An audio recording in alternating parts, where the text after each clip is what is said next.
Hello guys, welcome to my new blog. আবারও নিয়ে চলে এসেছি একটা নতুন ব্লগ নিয়ে তোমাদের কাছে। তো আজকে ব্লগটা খুব ইন্টারেস্টিং আছে, দেখতে থাকো, দেখা হচ্ছে। হ্যালো, গুড মর্নিং বন্ধুরা, সবাই কেমন আছো? আমি আজকে মাসিমণি বাড়ি যাচ্ছি। সকাল সকাল বেরিয়ে পড়েছি, এখন বাজছে 8টা। আমাদের বাস স্ট্যান্ড, এটা আমাদের বাস স্ট্যান্ড পেরিয়ে এলাম, হাই রোড। তো বলাই হয়নি যে কোথায় যাচ্ছি। আমি মাসিমণির বাড়ি যাচ্ছি, আজকে কিছু কাজ আছে তার জন্য। তো আবার ঘুরতে অনেকদিন যাইনি, তাই ঘুরতে যাচ্ছে। আর এরা দেখো যে দুর্গাপুজোর একটা আগমন না, এই কাশিগুলো থাকলে পরে একটা সারদার উৎসবে যে একটা আমেজটা চলে এলাম কুটিয়া ব্রিজ। তো আমাদের ব্রিজটা দেখতে দেখো তোমরা। তো এটা হচ্ছে আমাদের কুটিয়া ব্রিজ। এই ব্রিজটা আছে, সেই নদীটা হচ্ছে আমাদের শাল নদী। আমি ব্রিজটা পেরিয়ে গেলাম। এইবার মানে ব্রিজটা পেরিয়ে আমাদের একটা রেল গেট পেরোতে হয়, সেটা গগরুল রেল গেট। সেই রেল গেট এখানে দাঁড়িয়ে হলাম, যেখানে ট্রেন পেরোচ্ছে। এখানে দেখো একটুর মধ্যেই অনেক কিছু ভিড় চলে এসছে। তো এখানে একটু পর ট্রেনটা পেরোচ্ছে, তারপর বেরোবো। এখন আমরা মেন রোডে না গিয়ে কারণ যে পেট্রোল পাম্প যেতে হবে, তাই একটা মানে গগরুল গ্রামে হয়ে চলে গেলাম। পেট্রোল পাম্প যেতে হবে, তাই সেখানে তেল ভরবো। এই যেখান থেকে আমরা হাই রোডে উঠবো। আমি এই যে এখানে হাই রোড, এখান থেকে মানে এটা 5 রোড। এই যে পেট্রোল পাম্পে এখানে তেল ভরতে হবে, তাই পেট্রোল পাম্পে গেলাম। এখানে পেট্রোল পাম্পটা কত সুন্দর লাগছে, দেখো ভিউটা দেখো। তো চলে এলাম অনেক কাছাকাছি, আমাদের মাসিমণি বাড়ির সামনে অনেক কাছাকাছি চলে এসেছি। তো এবার একটা নদী পেরোতে হবে। নদীটা দেখো তোমরা, নদী ঠিক নয়, এটা একটা ক্যান্ডেল মতো। ক্যান্ডেলটা দেখতে থাকো তোমরা, দেখো তো ব্রিজ আছে। এখন ব্রিজে এলাম। এই ব্রিজটা অনেক সুন্দর, কারণ এই যখন আমরা কোনো নতুন জায়গায় যাই, সেইখানে একটা আলাদা লেভেলে ভালোই লাগে। কারণ এই ব্রিজের একটা যে রাস্তাটা রয়েছে সরু, সেই রাস্তাটা একটু খারাপ আছে, কারণ এইখান থেকে যে বাইক নিয়ে যাওয়া মানে অনেকটা ডিফিকাল্ট, এক হাতে নিয়ে যাওয়া। কিন্তু এই সাইডে যে গ্রামগুলো খুবই ভালো, কারণ চারিদিকে গাছপালার ভর্তি এবং প্রাকৃতিক যে সৌন্দর্যটা আলাদা লেভেল। আর যে স্কুলটা আছে খুব সুন্দর।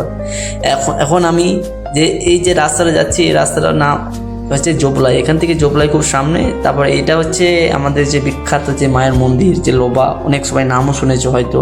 এখান থেকে লোবা অনেক মায়ের মন্দির, অনেক পুজোতে যায় বা এমনিতে অনেক সবাই যায়। তারপরে এখানে আসতে আমার ভালো লাগে, কারণ এখানে এলে পরে আমার অনেক বন্ধুদের সাথে দেখা হয়, অনেক ফ্রেন্ডের সাথে দেখা হয় এবং খুবই ভালো লাগে। এখন আমি এই আমাদের মাসিমণিদের গ্রাম অলরেডি পৌঁছে এসেছি। এটা নাম হচ্ছে পলাশডাঙ্গা। তো এখান থেকে আমার ভিডিও যারা দেখছো অবশ্যই কমেন্ট করবে কার কোথায় বাড়ি। অবশ্যই আমার অনেক বন্ধুর সাথে আমার দেখা হয়।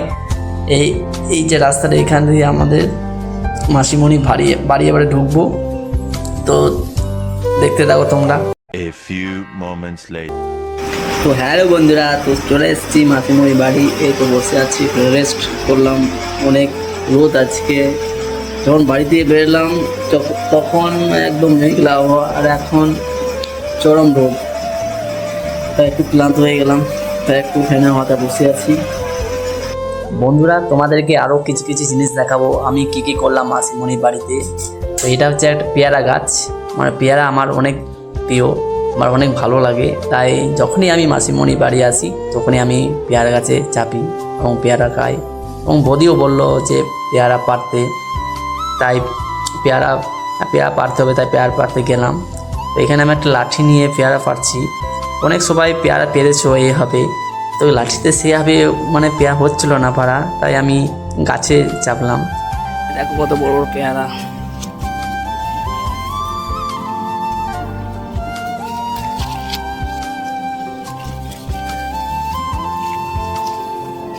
কে খেতে যাও কমেন্টে জানাবে।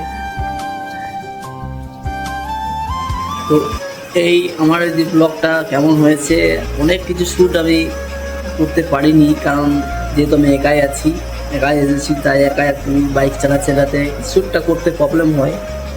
হ্যাঁ, তাই তারপর এই সাইডে রাস্তাগুলো অনেক ছোটো, তো অনেক কিছু রয়েছে, তাই শ্যুট করতেছি, এখন পারলাম না অনেক কিছু, তো যতটুকু পারলাম তোমাদের কাছে শেয়ার করলাম। তো আবার অন্য ভিডিও আনবো তোমাদের জন্য।